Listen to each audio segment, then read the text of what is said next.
My name is Walter Grayson. I'm 61 years old. I live in the Ballantine area of South Charlotte, North Carolina. And until one rainy Tuesday night last spring, I believed the hardest thing I would ever do in this life was bury my wife. I was wrong. The hardest thing was discovering, 3 days before my daughter's wedding, that the family she was marrying into carried a name I had spent 9 years trying to forget. A name I found buried in the one box of papers I had promised myself I would never open again. If you believe the truth matters more than a comfortable silence, stay with me until the end of this story, and if it speaks to you, consider subscribing to my channel, because I share stories like this one every week. Stories about family, betrayal, and the quiet courage it takes to say no to the people we love most. It started with the sound my phone made that Tuesday night. Not because the sound was loud, because of what it carried. I had just poured myself a cup of decaf and settled into the old oak chair by my kitchen window. Rain tapped softly against the glass. The forecast had promised another damp front sliding down from the Blue Ridge, and my right knee had been complaining since lunchtime. At 61, my joints usually know what the meteorologists haven't announced yet. The phone buzzed once against the table. I smiled before I even picked it up. 3 days before your daughter's wedding, every message feels important. Every message feels like joy arriving early. Then I read it. Dad, please don't ask about Preston's parents anymore. They won't be at the wedding. It's better if you don't meet them. I read it again, then a third time. I even adjusted my reading glasses, thinking maybe I had misunderstood a word, the way you do when a sentence refuses to mean what it plainly says. I hadn't misunderstood anything. I sat there while the coffee went cold in my hand, and the kitchen grew quieter than it had been a minute earlier, the way a room does when something inside you goes still. 9 years earlier, after Diane died, I made myself a promise. Claire would never feel like she had lost both parents. I worked overtime at the post office until my back learned to ache in new places. I cashed out vacation days I had been saving for a trip Diane and I never got to take. I fixed my own roof. I learned to braid hair from online videos, though the braids always came out crooked and Claire wore them anyway. I paid for braces. I paid for 4 years at Appalachian State. I paid the deposit on her first apartment in Noda, the transmission on her Honda, half the deposit on the wedding venue, and the entire rehearsal dinner. I never once kept score. Love doesn't keep score. But somehow, after all of it, knowing who my future son-in-law's parents were had become too much to ask. I looked toward the fireplace. Diane's picture sat where it always had, on the mantel beside the clock that runs 4 minutes fast because she liked being early. In the photograph, she is laughing, wearing the blue sweater she always insisted wasn't flattering. You were wrong about that sweater, I said quietly. The room, of course, didn't answer. Rooms never do. That's the thing nobody warns you about widowhood. It isn't the grief that wears you down. It's the silence that comes after you speak. After a while, I typed back a single word. Okay, no question. No guilt, no argument. I set the phone face down on the table, and the silence that followed hurt more than the message itself. Claire called about 30 minutes later. Dad, hey sweetheart, you aren't upset, are you? There was hesitation in her voice. Not concern exactly, more like she was checking whether a problem had stayed contained. I said okay, I meant it. I know, it's just, she sighed. Preston's family has complicated history. Everybody does, it's different. I wasn't asking for medical records, I said with a small laugh, trying to keep the moment light. I just figured parents usually meet before their kids get married. Another pause. Longer than it should have been. You'll understand someday. I almost smiled at that. My 29-year-old daughter, promising her 61-year-old father that he would understand someday. I hope so. She changed the subject quickly, the way she used to change the subject at 16 when I asked where she'd been. Don't forget dinner tomorrow. I won't. Love you. Love you too. She hung up first. I stared at the dark screen for a long time. She had said, love you, but she had never answered my question, and I have lived long enough to know that the questions people refuse to answer tell you more than the ones they do. The next evening, I drove my old Ford F-150 up toward the South Park area. The truck isn't pretty anymore. The paint has faded to the color of weak tea, and there's a dent behind the passenger door from the day I backed into my own mailbox 7 years ago. It still runs, kind of like me. The restaurant Preston had picked sat near Piedmont Row, all polished wood and hanging Edison bulbs, the kind of place where the servers somehow already know everyone's wine preference. Claire hugged me at the door.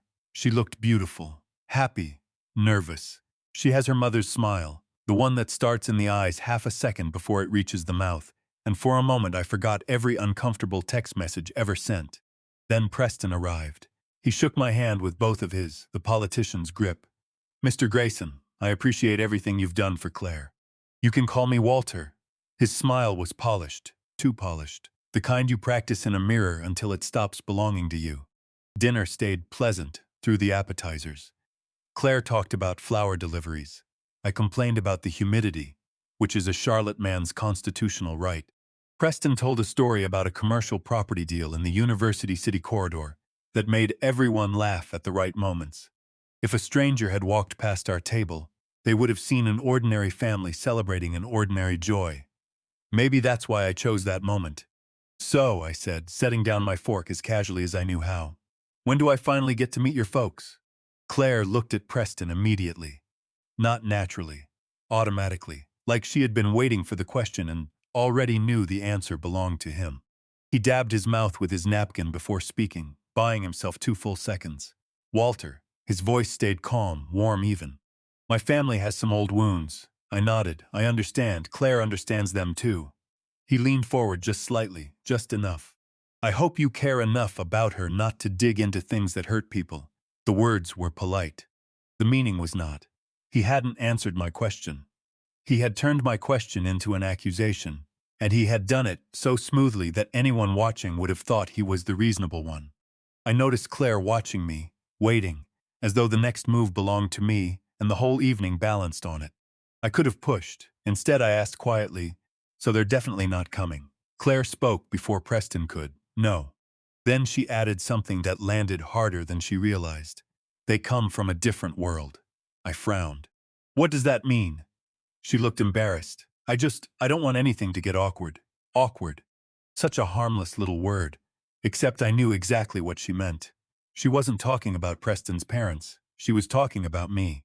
The retired postal supervisor. The man whose blazer came from a department store clearance rack instead of a tailor. The man who still drove a faded pickup with a dented door. The man whose knee stiffened whenever he stood up after a long dinner. For the first time since Diane died, I wondered whether my daughter had started seeing me through someone else's eyes. And I wondered whose eyes they were. I forced a smile. "Well, I suppose we all want the day to go smoothly."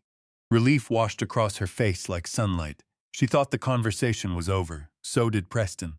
They were both wrong, but neither of them knew it yet. Neither did I. Driving home, I took the slow route through Ballantyne. The neighborhood looked the way it always does. Kids on bicycles racing the last of the daylight. Porch lights coming on one by one. Somebody grilling despite the drizzle, because in North Carolina a little rain has never once stopped a man with charcoal. Normal life, exactly the kind of life Diane had loved. I parked in my driveway but didn't go inside right away. I sat in the truck with the engine ticking as it cooled, and I argued with myself the way old men do. Maybe I was being stubborn. Maybe Preston really did have family issues. Maybe Claire was protecting everyone, including me. I wanted to believe that. I truly did. Wanting to believe something is the most dangerous condition a father can be in. Around 10 that night, my laptop chimed. The wedding planner. Probably another reminder about rehearsal times, I thought. Another schedule with my name printed in a font I'd need glasses to read. I opened the email without thinking. Then I frowned. The subject line read, "Updated seating draft." She had apparently sent it to me by mistake before sending the final version to the bridal party. I almost closed it. Curiosity is a quiet sin, and I have never been entirely free of it. Instead, I glanced through the tables. Bridesmaids, groomsmen, Renee, my late wife's sister, my own name at table 1, then my eyes stopped. Table 4, 2 names. H. Kessler, D. Kessler. I blinked, scrolled up, scrolled back down. No, I wasn't imagining it. Kessler, not Callahan, not unable to attend. Not blank. 2 reserved seats with meal selections already marked beside them. Someone expected those 2 people to be there, which meant someone had lied. The only question was how many someones. I leaned closer to the screen, and here is the strange thing about me, the thing Diane used to call my curse. When something feels terribly wrong, my heartbeat slows down instead of speeding up. I become calmer, quieter. I printed the seating chart, laid it beside my coffee cup, and read every line again under the kitchen light. Then I looked toward Diane's photograph on the mantel. The house felt unusually still. Outside, rainwater dripped from the gutters in a steady, patient rhythm. Inside, I stared at two names I had never heard 60 seconds earlier, and yet something at the very bottom of my memory shifted in its sleep. H. Kessler. D. Kessler. I spoke quietly into the empty living room. Something's wrong, Diane, I swallowed, and I think our daughter is standing right in the middle of it. The next morning, I nearly talked myself out of everything. I woke at 6 the way I always do, even though I've been retired for almost 4 years. Old habits don't disappear just because your paycheck's up. I shuffled into the kitchen, fed the cardinal, that visits my back deck every morning like a tenant collecting rent, and listened to the local radio while I scrambled 2 eggs. By 8 o'clock, I had a yellow legal pad sitting beside my coffee, and on the top line I had written one question. Who are the Kesslers? I stared at it for a full minute, then I crossed it out. Maybe Claire was right. Maybe Preston's family had reasons they didn't want a stranger digging through their lives. Maybe I was becoming one of those old men who can't accept that their children have grown up, who mistake being needed for being loved. I folded the legal pad shut. I'm done, I told myself. 5 minutes later, I picked up my truck keys. So much for being done. The Mecklenburg County Records Office isn't where most people would choose to spend a Wednesday morning, but I spent 36 years working for the Postal Service, and if that career taught me one thing, it's this. Most ordinary information isn't secret. It's just sitting in a drawer waiting for somebody patient enough to look. The woman behind the public counter smiled politely. Can I help you? I'm trying to locate a property owner. She slid a keyboard toward me. You can search the public database right there. No questions, no suspicious looks, just public information available to anyone willing to sit down and squint at a monitor. I typed in Kessler. More than 80 results appeared across the county. So much for being clever, I muttered. The first address belonged to a retired couple out in Mint Hill.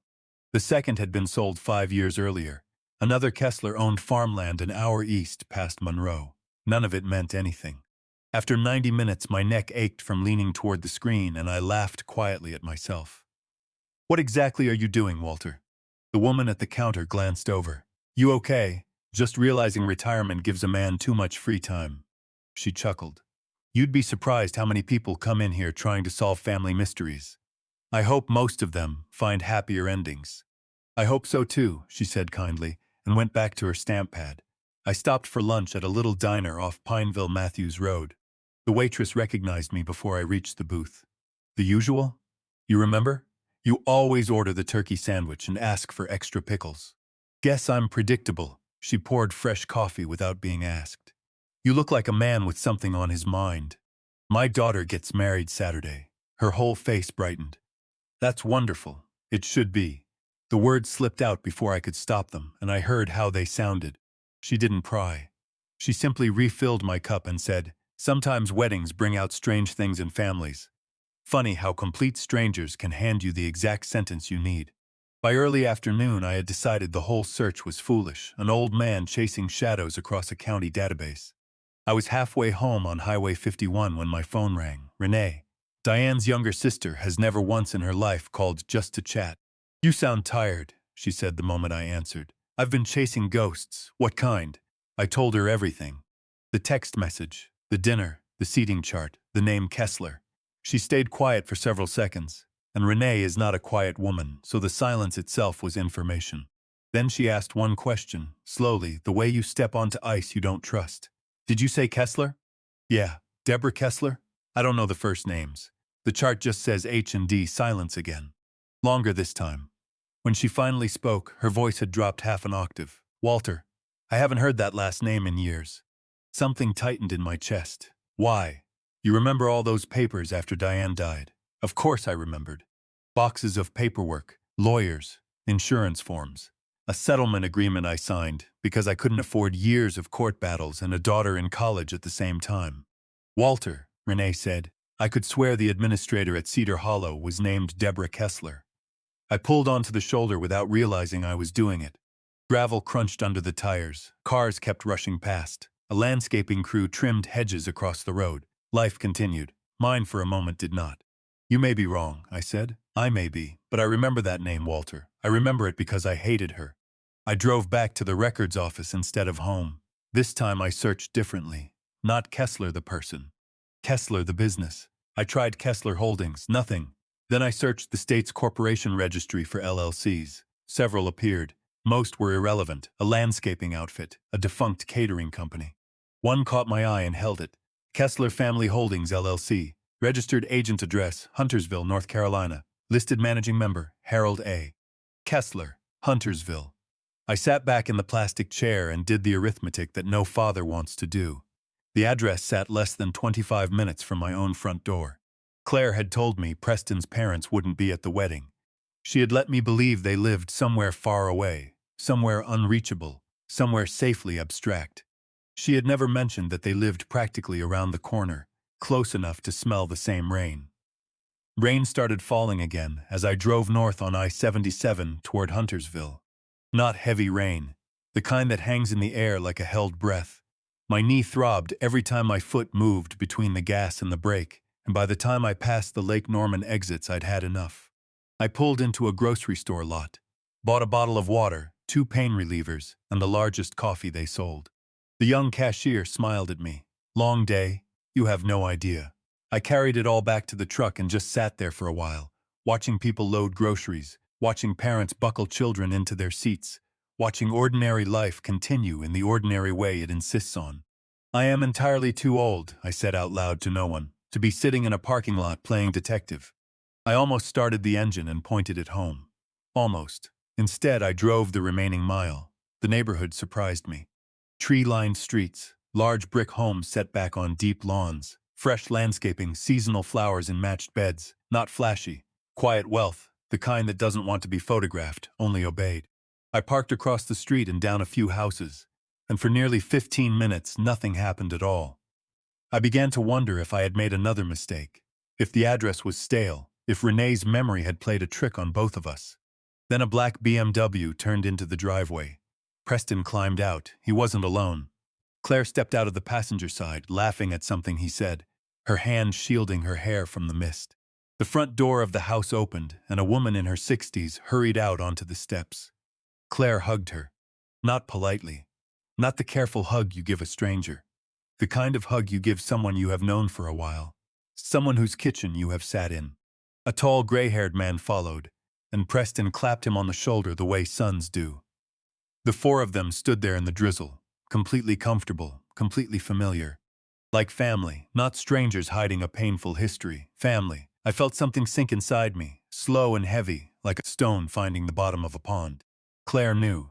She hadn't simply repeated Preston's story about wounds and distance.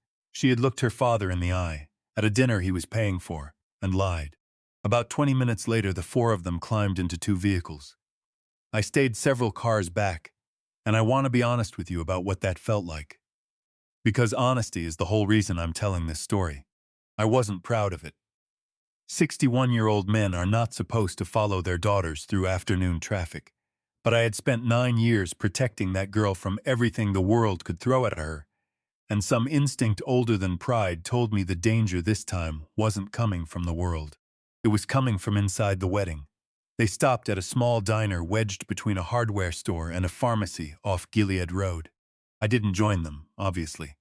I took a booth near the front window at the far end of the counter, ordered a slice of pie I had no intention of eating, and let the clatter of dishes cover me. Most of their conversation dissolved into the noise. But now and then a sentence drifted across the room like smoke. After the wedding, he'll come around. That was the older woman, Deborah, if Renee was right then.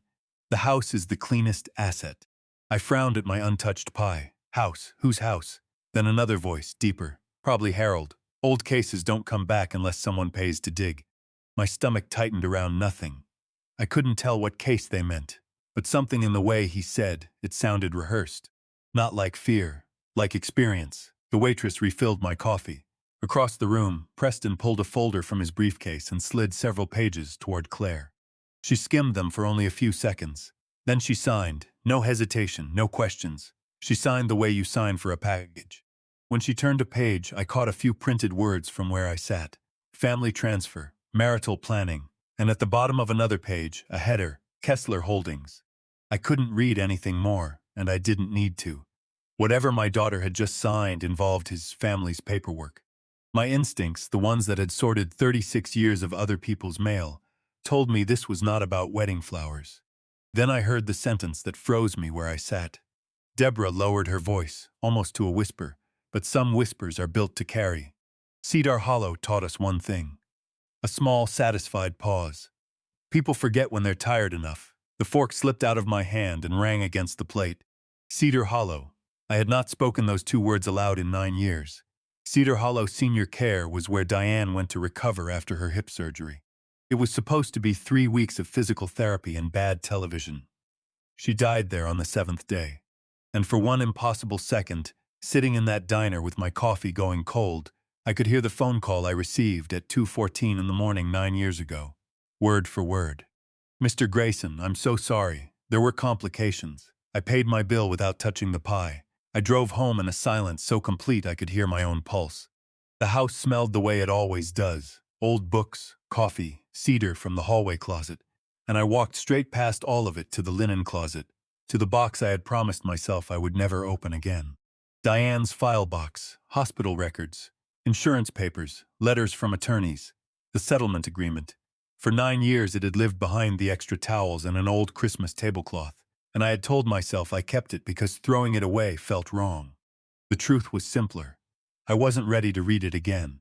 There is paperwork in this world that weighs more than furniture. I carried it to the kitchen table. Dust floated up into the lamplight as I lifted the lid, and my hands shook, not from age, from memory.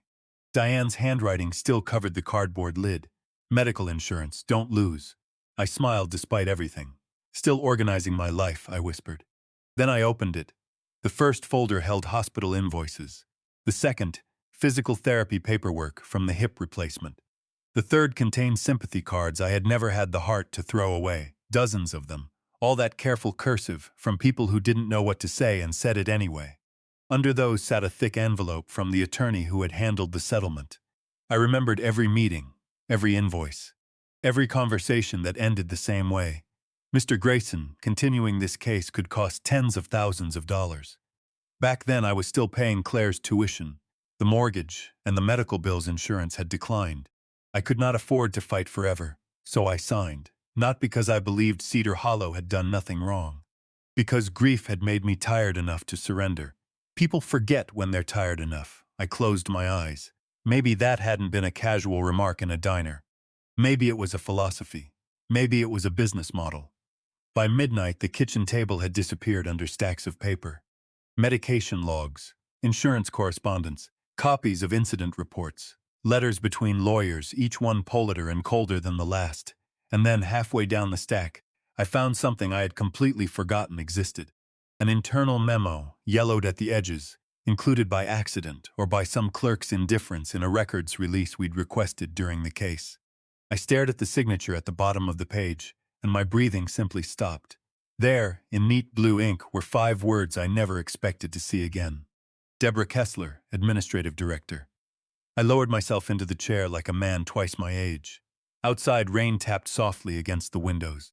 Inside, the past had just walked back into my house, wiped its feet politely, and sat down at my kitchen table. I barely slept.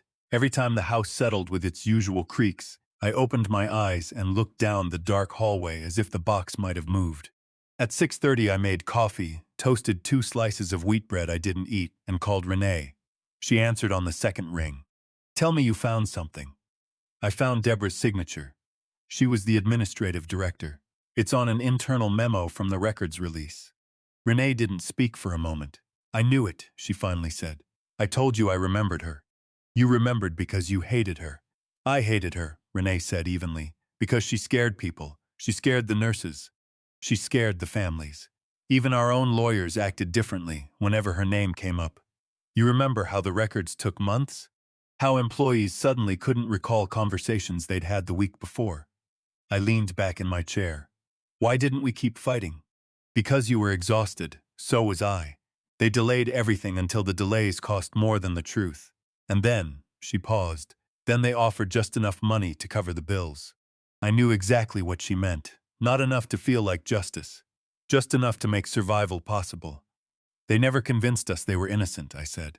"No. Renee said quietly. They convinced us we couldn't afford to prove they weren't. Before we hung up, she surprised me. You should talk to Josephine. Who's Josephine? Josephine Alcott, one of the floor nurses from Cedar Hollow. She sent the kindest card when Diane passed, the only one from the staff. If anyone remembers how that place really ran, it's her. And Walter? A dry almost law came down the line. If she's still alive, she'll remember every crooked administrator she ever worked under. Nurses always do. Finding Josephine took most of the afternoon. She had moved twice, but a church directory, and one helpful receptionist later. I learned she lived in a senior apartment community over in Matthews. The building wasn't fancy, but flower pots lined the entrance and somebody had strung small American flags along the walkway railings. By the time I climbed the front steps, my knee was filing a formal protest. An elderly man watering tomato plants by the door pointed me toward apartment 214. You looking for Joe? I hope so. Tell her Earl says she's still cheating at bingo. He grinned and went back to his tomatoes, and I decided I liked the place. Josephine Alcott opened her door wearing bright red lipstick that somehow made her look younger than her 72 years. A silver walker stood beside her like a loyal dog. She studied me for several seconds. You look familiar. I'm Walter Grayson. Nothing. My wife was Diane. Her expression changed all at once the way weather changes over a lake. Oh, she said softly. She stepped aside. You'd better come in. Her apartment smelled like lemon polish and fresh coffee. Family photographs covered an entire wall. A small radio played old country music somewhere in the kitchen. Without asking, she set 2 cookies on a plate between us. They're stale, she warned. I baked them Monday. They'll still beat hospital food. She laughed out loud. I like you already. After a few minutes of polite conversation, her grandchildren, my knee, the price of everything, I finally asked the question that had carried me across town. Josephine, did you know Deborah Kessler? She stopped smiling. She set down her coffee cup with great care, as if it had suddenly become fragile. Oh, I knew Deborah, she said. She folded her hands too well. For the next hour she talked and I mostly listened. Deborah Kessler rarely raised her voice, Josephine said. She didn't need to. She walked the halls in high heels that clicked against the tile, and whenever the staff heard those footsteps, conversation stopped and everyone straightened up. Nobody wanted to become the next target. Harold handled the business, Josephine said. Deborah handled the fear. I wrote that sentence down on the back of an envelope. Harold handled business. Deborah handled fear. Then Josephine said something that made the room tilt slightly. Your wife wasn't the only family that asked difficult questions. I looked up from the envelope. What do you mean? There were medication mistakes. She nodded slowly, watching my face. More than there should have been. Were they covered up? They were cleaned up. She let the distinction sit there between us. Reports rewritten, times corrected. Missing initials added later, in different ink if you knew to look. I never once saw anyone forge a medical chart outright. But I saw an awful lot of paperwork become tidier than the truth. She stood, shuffled to an old filing cabinet in the corner, and came back with a thin folder. I kept a few things. Inside was nothing confidential, no patient records, nothing that could get anyone in trouble for possessing it. Staff newsletters, newspaper clippings, handwritten notes from her own diary, copies of internal memos that had been distributed to every employee. One memo caught my eye immediately. Its subject line read, "Reconcile medication logs before outside review." At the bottom, Deborah Kessler, Administrative Director. Josephine smiled without any humor in it. I kept that one because it never sat right with me. It isn't proof of wrongdoing, I said. No, she agreed, but it's proof of how they thought. Exactly. No smoking gun, just one more piece of a pattern, and patterns are what juries and journalists and daughters eventually believe. As we talked, another name surfaced. Did Preston ever come around the facility, I asked. The son? Josephine nodded. When he was 15, 16, after school. Making copies, running errands, answering phones. Helping his parents, at least that's what they called it. Then she frowned, reaching back through the years. There was one incident. What happened? A resident's daughter couldn't locate the release paperwork for her mother's personal belongings. Rings, I think, a brooch. And not long after, I found the boy at the copy machine practicing someone's signature on scratch paper. Over and over, like handwriting homework.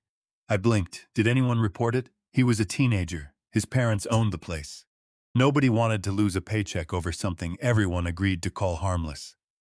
She shook her head slowly. Sometimes people don't become dishonest overnight, Mr. Grayson.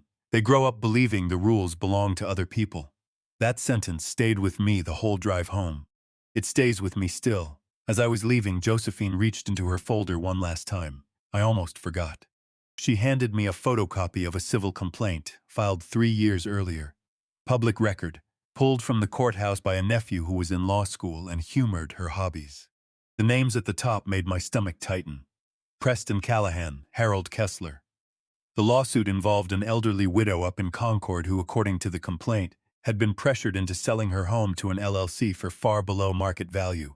The case had settled, no admission of wrongdoing, just another quiet ending, another family too tired to keep fighting. And there it was, in black and white, the answer to a question I hadn't known how to ask: why the son's last name didn't match the parents'. After Cedar Hollow was sold and the settlements were sealed, the family had rebuilt itself under new labels. Harold kept Kessler for the holding company, where the old name still had banking relationships. Preston, starting his career in commercial real estate, took his grandmother's name. Callahan, clean, unsearchable, unstained. They hadn't fled their history. They had simply renamed it. Josephine walked me to the door, one hand on the walker, one hand surprisingly strong on my sleeve. "Walter," I turned. She looked at me with the certainty of a woman who had watched too many lives come apart in fluorescent hallways. "If your daughter marries into that family, they won't just take your house." A long silence settled between us. "They'll teach her to call it love." I drove home with the radio off. For the first time since Claire announced her engagement, I was no longer asking whether something was wrong. I was asking how much time I had left to stop it. By Thursday morning, my kitchen looked less like a kitchen and more like the back room of a failing law office. Papers covered the table. Diane's file box sat open beside my cold coffee. Josephine's memo was clipped to the civil complaint. The seating chart with H. Kessler and D. Kessler wore a yellow sticky note because my hands had started trembling every time I looked at those two initials. I knew enough to be angry. I also knew enough to know that anger was the most dangerous tool on that table. There is a kind of anger that makes a man feel clear-headed precisely when he is not. I saw it plenty of times at the post office over the years. A supervisor gets humiliated, a driver gets written up, a customer starts shouting, and suddenly somebody who has been steady for 20 years says the one sentence that ends his career. I could not afford that sentence, not with Claire, not with Diane's name attached, so I called Margaret Feldman. Margaret had handled my updated will 2 years earlier. She is 57, sharp as a paper cut, with a way of looking over her glasses that makes grown men sit up straighter and check their posture. Her office is uptown, 5th floor of an old brick building off Tryon Street that smells like carpet and printer toner and other people's problems. When I walked in carrying Diane's file box, she didn't smile. She pointed at the chair. "Sit down before that knee gives out." "That obvious?" "Walter, you're walking like a man who lost a fight with a staircase." I lowered myself into the chair and set the box on her desk. "I need you to tell me if I'm crazy." She opened the lid. Those are never my favorite consultations. For almost 40 minutes she read while I talked. I told her about Claire's text, the dinner, the seating chart, the house in Huntersville, the diner, Cedar Hollow, Josephine Alcott, the old memo, the new civil complaint, the 2 last names and the reason behind them. Margaret rarely interrupted. She took notes on a yellow legal pad, occasionally circling something twice, once underlining something 3 times, which from Margaret is the equivalent of a scream. When I finished, she leaned back and took off her glasses. "Walter, that bad? It's bad enough that you need to be careful." I felt my jaw tighten and she saw it. "No, listen to me, you are not imagining this. There are patterns here. There are financial red flags. This family has plainly avoided full transparency with your daughter. But if you walk into that rehearsal dinner and accuse these people of killing your wife, they will make you look unstable before the dessert course." The word hit harder than I expected. Unstable.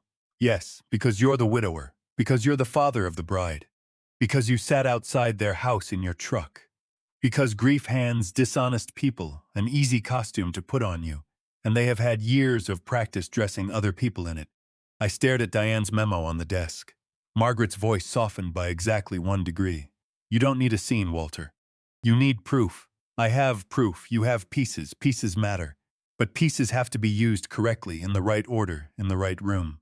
She pushed the seating chart back across the desk. So, first you stop following them. I wasn't. She raised one eyebrow. I closed my mouth. Second, we make this about current financial disclosure, not old grief. Cedar Hollow may matter. It may matter enormously. But if your immediate goal is protecting Claire and protecting your assets, the cleanest doorway is financial transparency. A prenuptial framework, asset review, debt disclosure, business entity disclosure. She tapped her pen once on the pad. Anything Preston refuses to reveal becomes useful. Refusal is information. For the first time in 2 days, my anger had somewhere to go besides my own chest. Margaret slid a blank pad toward me. Tell Claire you want to give the two of them a wedding gift. What kind of gift? A legal consultation, family planning, protecting her future. Make it sound boring and generous. That feels dishonest. It's strategic. I've never been good at strategic. I know, she said. That's why you hired me. I almost laughed. Almost, then my phone buzzed on the desk. Claire. I looked at Margaret. She nodded once. Answer it. Before I could say hello, Claire's voice came through, tight and sharp. Dad, what did you do? My stomach dropped. What are you talking about? Preston says you were outside his parents' house. Margaret closed her eyes like she had been expecting this since Tuesday. I stood up slowly. Claire, you followed us. I saw something that concerned me. You followed us? Louder now. Do you have any idea how humiliating that is? Do you have any idea, I said, keeping my voice as level as I could manage, how it feels to learn your daughter lied about people living 25 minutes away? Silence then. You don't understand. No, I don't. That's been my whole point. You're trying to ruin this because you don't trust anyone. You never moved on after Mom. That one landed where she aimed it. I gripped the phone harder. Claire kept going, her voice cracking at the edges. And now you're dragging her into this too. I looked at the memo on Margaret's desk, at those 5 words in blue ink. I didn't drag your mother into anything, sweetheart. Mom would be ashamed of you. For 1 second, the whole office disappeared. I saw Claire at 20 years old, standing beside Diane's grave in a black dress too thin for the October wind, shaking so hard I thought she might fall. And I saw myself holding her up with one arm because the other one was holding me up. I had spent 9 years trying not to lose that girl, and here she was on the phone, sounding like a stranger reading someone else's script. Margaret watched me carefully. I took one breath, then another. You're angry, I said. Of course I'm angry. Then come over tonight. No, bring Preston. Absolutely not. I want to offer you both something. That paused her. Suspicion filled the silence before her voice did. What? A wedding gift. Legal planning. If you two are starting a life together, maybe I should help you do it right. The house, the inheritance, anything that needs protecting. Margaret Feldman can meet with all of us tomorrow morning. You're serious? I am, and you'll stop digging. Margaret's eyes sharpened across the desk. I chose my words the way you choose a foothold. I'll stop guessing. That was true enough. Preston arrived at Margaret's office Friday morning in a suit that probably cost more than my first car. Maybe my second one, too. Claire came in beside him, pale and tired, her engagement ring catching the fluorescent light every time her hand moved. Preston smiled at Margaret like a man greeting a maitre d'. Thank you for making time. Walter can be very protective. Margaret did not smile back. That's often a parent's job. He gave a small chuckle, of course. I sat quietly. That was the hardest part of the entire morning. Preston had come expecting anger. He expected accusations, raised voices, an emotional old man he could calmly outmaneuver in front of my own daughter. So I gave him paperwork instead. Margaret began, calm as a Sunday. Walter has asked me to help clarify estate and asset planning before the wedding.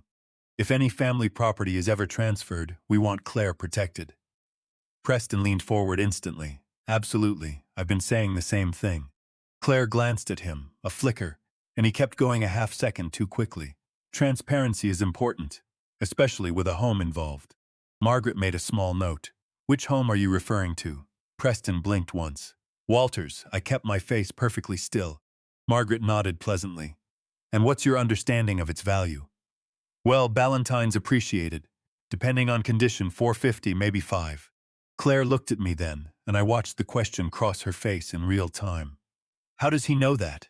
Margaret turned a page. Is there a mortgage on the property? Preston smiled. That would be Walter's information. But you asked about anticipated transfer timing. Correct? His smile thinned by a millimeter. I don't think I used those words. No, Margaret said mildly. I did. The room went very quiet. Then Margaret placed a clean form in front of him. For a prenuptial agreement involving potential family assets, we would need full disclosure of debts, business interests, LLC connections, pending claims, and any family entities that might affect Claire after the marriage. Preston's fingers stopped moving on the armrest. Claire looked between them. What LLC connections? Preston laughed lightly. Standard legal language, babe. Margaret kept her tone pleasant, almost bored. Kessler Family Holdings LLC would be one example. The color left his face just enough for me to notice. Just enough. He recovered fast. He'd had a lifetime of practice. But the half-second was there, and everyone in the room had seen it. I don't know why that would be relevant. Then disclosure should be simple. His jaw worked. That's private family business. Claire's voice was quiet. Preston, he turned to her instantly, all softness. Baby, this is exactly what I meant. Your father is turning a gift into an interrogation. I almost spoke. Margaret touched the edge of my sleeve under the table, and I stayed silent, and staying silent in that moment took more strength than any confrontation I have ever had in my life. Preston stood. I need to take a call. His phone had not rung. He stepped into the hallway, but the old office door did not close all the way. Those buildings settle, and doors stop meeting their frames, and sometimes Providence lives in the gap. His voice dropped low, but not low enough. They're asking about Kessler Holdings. Claire's head turned slowly toward the door. No. Preston's voice continued from the hallway. I didn't tell her that part. The silence in the room became a living thing. Claire stared at the door, then at Margaret, then at me. What part? She whispered. I wanted to reach for her hand. I didn't. Some bridges a person has to walk across alone. A few seconds later, Preston came back in, smiling, phone tucked away. But Claire had changed. Not completely, not enough. But something behind her eyes had cracked, and cracks in a windshield only ever travel one direction. I need time, she said suddenly. Preston froze. What? I said I need time. Claire, don't let them. I need time. She grabbed her purse and walked out. Her heels went down the hallway fast, then faster. Preston looked at me then, and for the first time since I had met him, the politeness was gone from his face and what sat underneath it was cold and flat and older than he was. You don't know what you're doing. I stood up carefully, feeling every year of my knee. No, I said. But I'm learning. That night at 9:37, Margaret called. I had just switched off the porch light. What did you find? I asked. She didn't waste words, she never does. Kessler Holdings is tied to a bridge loan application. Commercial paper, filed with supporting projections. What does that mean? It means someone is borrowing against money they expect to receive. My mouth went dry. What expected money? The projections reference an anticipated family asset transfer. I leaned against the kitchen counter, the cold of the granite coming up through my hand. Meaning, that's the implication. And Claire? Margaret was quiet for half a second. Half a second from Margaret Feldman is a very long time. Walter, this isn't just a bad fiancé. This is a business plan, and your daughter is part of the paperwork. I looked at Diane's picture on the mantel for a long moment after we hung up. I hear you, I told her quietly. I finally hear you. By Friday evening, the rehearsal dinner looked exactly the way Claire had dreamed it would, since she was a little girl drawing weddings in crayon. Soft amber lighting, white tablecloths, fresh flowers running down the center of every table. The private dining room of the steakhouse overlooked a small pond, where the last of the Carolina sunset lay across the water like spilled honey. If a stranger had walked in without knowing our story, they would have seen nothing but smiling families preparing for a beautiful day. I arrived 10 minutes early, old habit. My navy blazer had been pressed the night before. Not expensive, but clean. Diane bought it for my retirement party, insisting that every man deserves one jacket that makes him stand a little straighter. As I stepped inside, my knee reminded me that standing straighter has gotten complicated. Claire saw me first. For one moment I saw the little girl who used to wave from the risers at elementary school concerts until she found me in the crowd. Then the moment closed like a door. Hi, Dad. You look beautiful. Thank you. Neither of us hugged.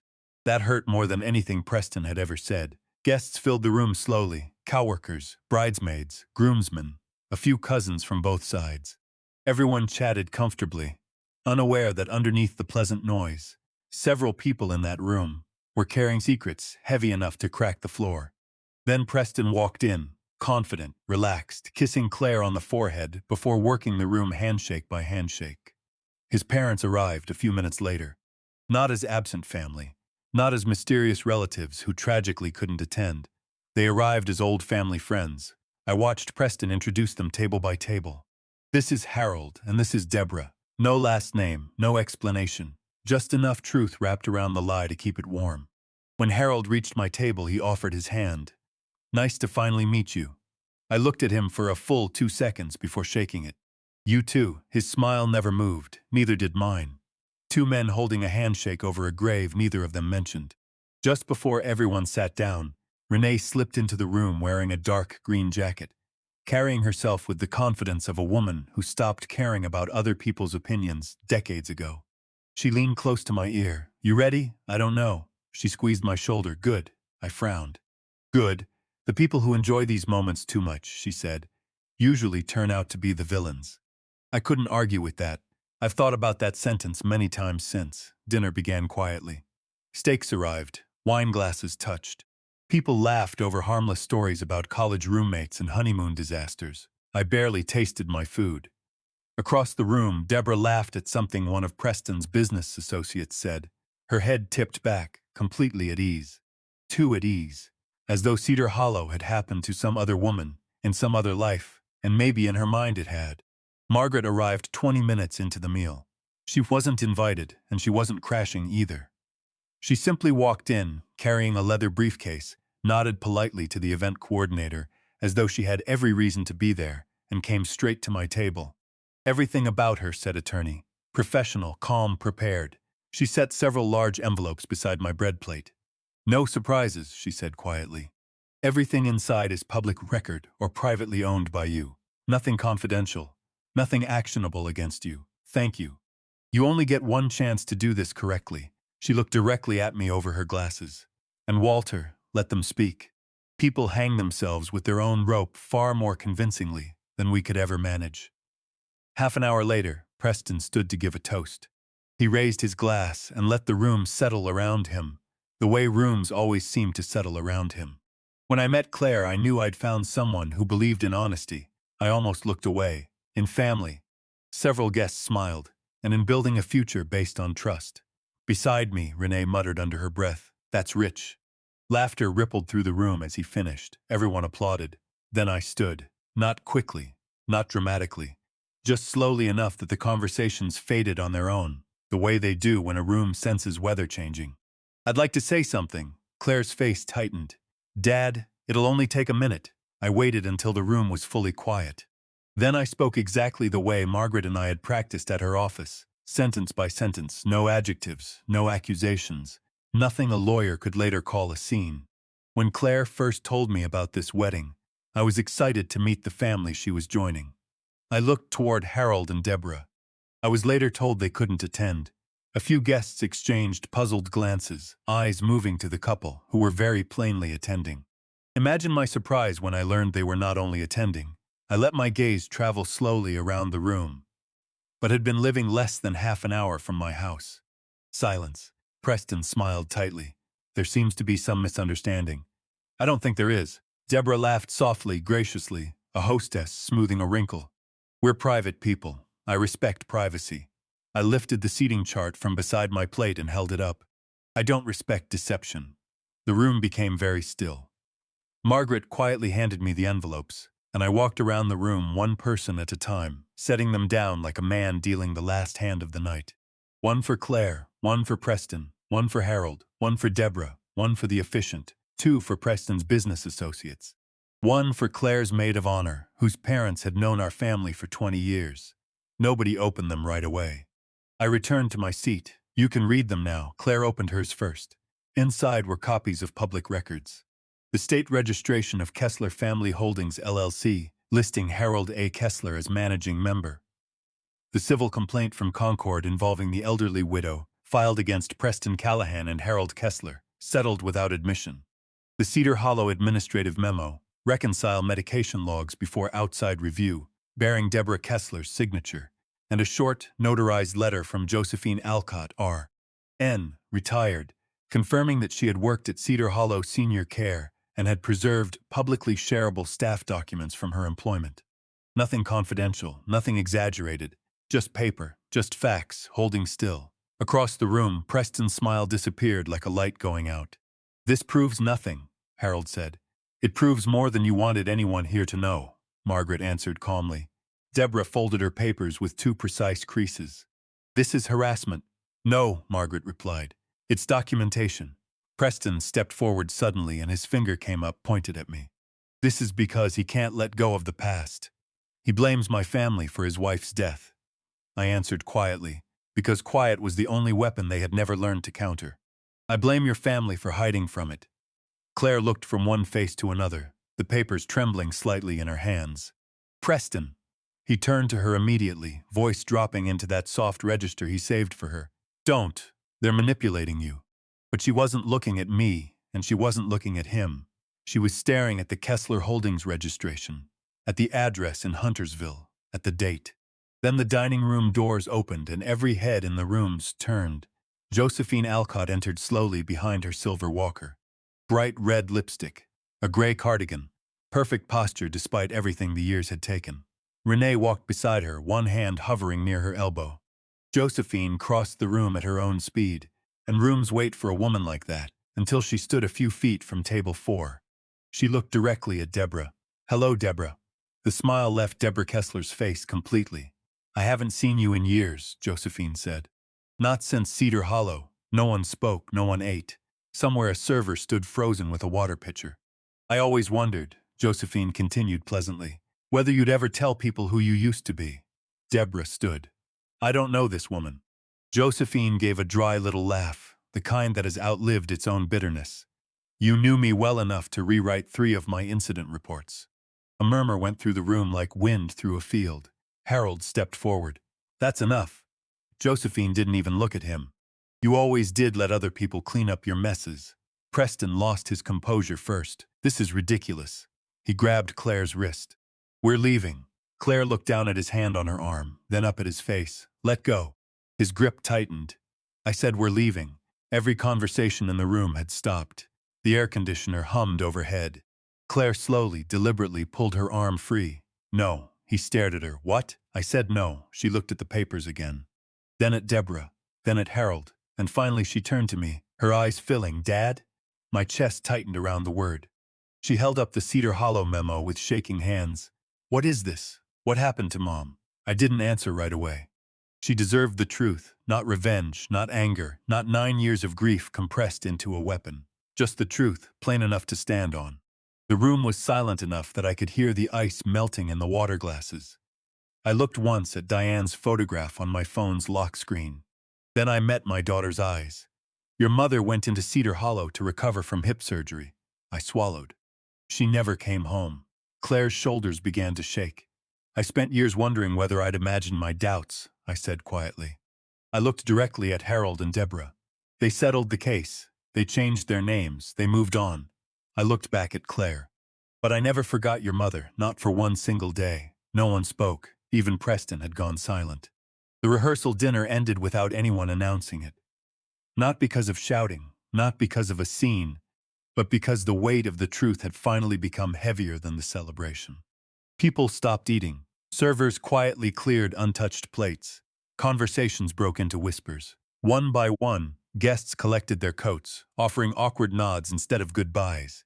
Because there is no etiquette for watching a wedding come apart without a single raised voice. Claire never moved from her chair. She still held the papers. Preston paced a few feet away. "Claire," he said, for what must have been the 5th time. "None of this proves anything." She didn't answer. He rounded on me. "You've poisoned her against my family." "No," Margaret replied before I could speak. "Documents don't poison people. Lies do." Harold rose from his chair. "We're leaving." Deborah slipped her purse over her shoulder without looking at anyone. She had walked into that restaurant, composed and gleaming. Now she wouldn't meet Josephine's eyes. As they reached the doorway, Josephine called after her. "You know what bothered me most, all these years?" Deborah stopped. She didn't turn around. "It wasn't that mistakes happened." Josephine's voice stayed perfectly calm. "It was that you taught everyone to fear the truth more than the mistakes." Deborah hesitated one moment longer. Then she walked out. Harold followed. Neither looked back. Preston stayed. He walked to Claire and knelt beside her chair. Baby, she slowly raised her eyes. You know me. I thought I did. You do. He reached for her hand. She pulled it away. Did you know about Cedar Hollow? He hesitated. 1 second. It was enough. It was everything. I knew my parents owned the facility years ago, and you never told me. It wasn't relevant. Claire laughed once. It was not a happy sound. You let me believe your parents lived out of state. I was protecting you. No. She shook her head slowly. You were protecting yourself. His expression hardened, the softness draining out of it like water through sand. You're making a mistake. She stood up. I already did. Saturday morning arrived strangely quiet. No florist trucks pulled into the venue. No stylists hurried down hotel hallways. No music warmed up inside the chapel. Instead, phones rang. Claire called the wedding planner just after 8. Then the caterer. Then the photographer. Every cancellation carried another financial penalty, and she made every call herself. By noon, nearly everyone who had planned to attend had heard the news. Not through gossip, through simple fact. The ceremony has been cancelled. No explanations, no accusations, just reality delivered plainly. The week that followed moved the way real life moves. Slowly. Margaret stayed busy, not filing dramatic lawsuits, not calling television stations. She simply forwarded publicly available documents and newly volunteered statements to the appropriate attorneys and regulatory offices, and then she let the machinery of the ordinary world do what it does. Something interesting happened after that rehearsal dinner. People started talking. One of Preston's business associates, a man who had opened his envelope at the dinner and gone very quiet, contacted Margaret first. He admitted that Kessler Holdings had approached investors using projected family asset transfers as evidence of future liquidity. A second investor confirmed the same story. Then came a phone call from an elderly widow in Concord, who had seen one of the small newspaper items that quietly followed the canceled wedding. She believed Kessler Holdings had pressured her into selling her property below market value. She wasn't looking for revenge, she said. She simply wanted someone to finally listen. Others followed her. None of them alone proved fraud. Together, they painted a picture that investigators could no longer politely ignore. The legal process moved exactly the way real life usually does, slowly, carefully, without a single dramatic courtroom speech. Civil attorneys reopened old questions. Financial records were requested and, this time, could not be delayed. Business relationships began quietly dissolving, the way they do when phone calls stop being returned. 2 pending investment deals involving Preston collapsed before the end of the month. Actions have a way of catching up with people once enough light reaches them. It just takes longer than the movies promise. Claire didn't visit for 12 days. I counted without meaning to. Fathers always count. On the 13th afternoon, I heard a familiar Honda pull into my driveway. She stepped out wearing an old gray Appalachian State hoodie, no makeup, hair pulled back. She looked 29. She also looked 19, like the girl who had cried in that same driveway after we lost her mother. I opened the front door before she reached it. Hi, Dad. Hi. Neither of us moved for a moment. Then she whispered, I'm sorry. I stepped aside. Come in. We sat at the same kitchen table where I had opened Diane's file box. For several minutes, neither of us touched the coffee I poured. Claire stared into her mug like it might contain instructions. I kept trying to convince myself you were overreacting. I know. I thought you hated Preston. I never hated him. I looked out the window at the bird feeder. I feared him. There's a difference. Hate is loud. Fear pays attention. She nodded slowly. I should have listened. You should have asked more questions. Listening comes after. A tear rolled down her cheek. I lied to you. You did. I thought if everyone could just get through the wedding. She couldn't finish. I know. She looked around the kitchen, at the clock that runs fast, at the photograph on the mantel. So much of Mom is still here. I smiled faintly. I was never ready to move everything. I'm glad you didn't. After a long silence, she cleared her throat, and I watched her gather herself the way people do before jumping into cold water. I owe money. I wasn't surprised. Transaction fees. She nodded. I've paid what I can. Then she looked at me with the same hopeful expression I had been seeing since she was 7 years old asking for help with long division. I was wondering. She couldn't finish the sentence. I understood it anyway, and because I love my daughter, precisely because I love her, I answered the way I did. I already paid what I promised toward the wedding. She lowered her eyes. I know. I'm not paying the rest. She nodded once, not angrily, just sadly. I understand. I'll help you make a budget, I said. I'll help you find a counselor. I'll help you rebuild every step for as long as it takes. I reached across the table and took her hand. But I won't use my pension, or your mother's memory, to rescue you from choices you made after you stopped listening. She cried quietly. I don't deserve that kindness. This isn't kindness. I squeezed her hand. It's a boundary. You'll learn the difference. I did. It just took me 61 years. Over the next few weeks, things changed the way things actually change. Gradually, unevenly, with setbacks. Claire found a smaller apartment near Matthew's. She started seeing a counselor Margaret recommended. She took on freelance marketing work in the evenings until the last of the wedding debts were paid. Every dollar of it hers. We had dinner together most Sundays. Some meals were easy. Some were painfully quiet. Healing, I learned, almost never happens all at once. It happens one honest conversation at a time, and some of those conversations are mostly silence.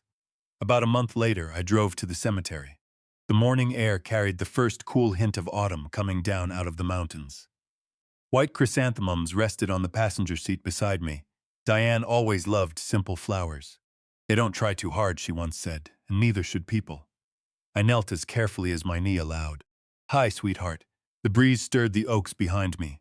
I finally used my voice. I smiled at the headstone. Took me long enough.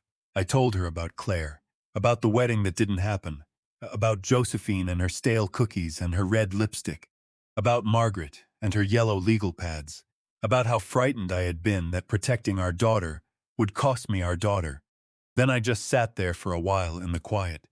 Not because I had nothing left to say, but because for the first time in 9 years, I finally felt like she already knew. These days, the house is still quiet. My truck is still old. My knee still predicts the weather better than the local news. But something inside me has changed, and I want to spend a few minutes telling you what it was. Because I suspect some of you are living inside the same mistake I lived in for 9 years. For most of my life, I confused sacrifice with love. I believed that being a good father meant saying yes often enough that my daughter would never feel hardship. Every yes felt like a brick in a wall I was building around her. What I couldn't see was that some of those bricks weren't protecting her. They were blinding her. A child who has never watched a parent say no has never learned what no looks like. And so when someone like Preston came along, someone fluent in the language of charm and pressure, my daughter had no instincts to warn her. I had loved her so smoothly that I had accidentally taught her that love never has edges. But real love does have edges. Real love has boundaries, and boundaries are not walls. A wall says you can't come in. A boundary says this is where I end and you begin, and I will not disappear to keep your comfort intact. I learned something else too, and this one cost me the most. Silence is not peace. For 9 years, I told myself that signing that settlement, closing that box, and never speaking Cedar Hollow's name again was a form of healing. It wasn't. It was anesthesia. The pain didn't leave. It just waited, patient as paperwork, in a linen closet behind the towels. And here is the part that still keeps me up some nights. My silence didn't only cost me. It left a door unlocked. People who profit from other families' exhaustion counted on that silence. Mine, and the silence of every worn-down family before me. Every time we decide the truth is too expensive, we quietly subsidize the next lie.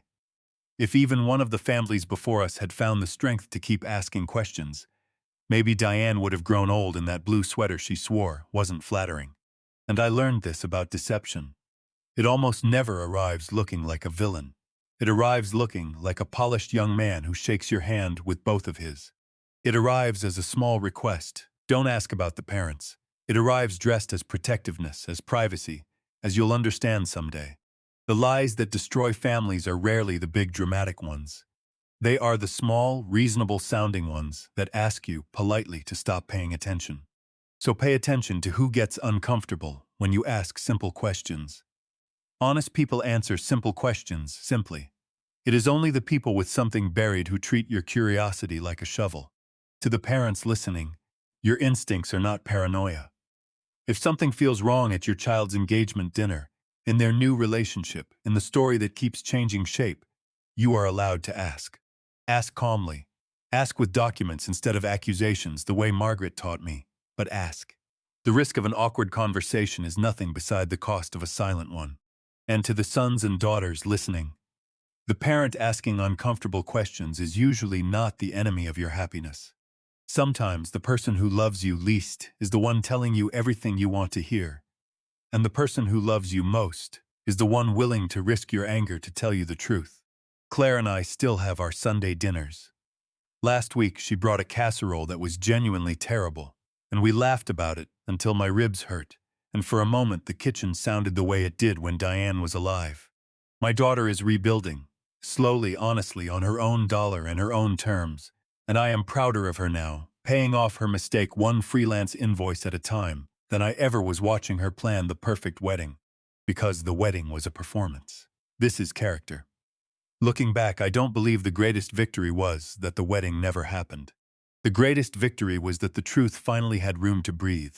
I couldn't change what happened to Diane. No document, no lawsuit, no canceled ceremony will ever give me back one single morning of her. But I could refuse to let silence take anyone else I loved. And in the end, that refusal, quiet, documented, spoken in a steady voice at a dinner table, turned out to be the most important thing I have ever done. Sometimes the greatest protection a parent can give is not another sacrifice. It is the courage to say no before it's too late. I still love Claire with everything I have. That never changed. What changed is my understanding that love without boundaries eventually becomes permission, and permission is exactly what people like the Kesslers spend their whole lives hunting for. If you've ever had to choose between keeping the peace and speaking the truth, then you know how heavy that choice really is. And I would genuinely love to hear what you would have done in my place. Tell me in the comments, because I read them, and stories like yours are the reason I keep telling mine. If this story meant something to you, share it with someone who needs to hear it, and subscribe to my channel so you don't miss the next one, because every family has a box in the closet, and some of them are still waiting to be opened. What you just heard is a work of storytelling, a dramatization inspired by the kinds of struggles real families quietly live through every day. Names, characters, places, and events have been created and shaped by human hands for the purpose of narrative, reflection, and education. My team and I are real people who research, write, and revise these stories ourselves, drawing on lived experience and the letters our viewers send us, because we believe stories are how ordinary people pass hard-earned wisdom to one another. Any resemblance to actual persons or institutions is coincidental. Thank you sincerely for spending this time with me. Take care of the people you love, and never be afraid to ask the simple questions.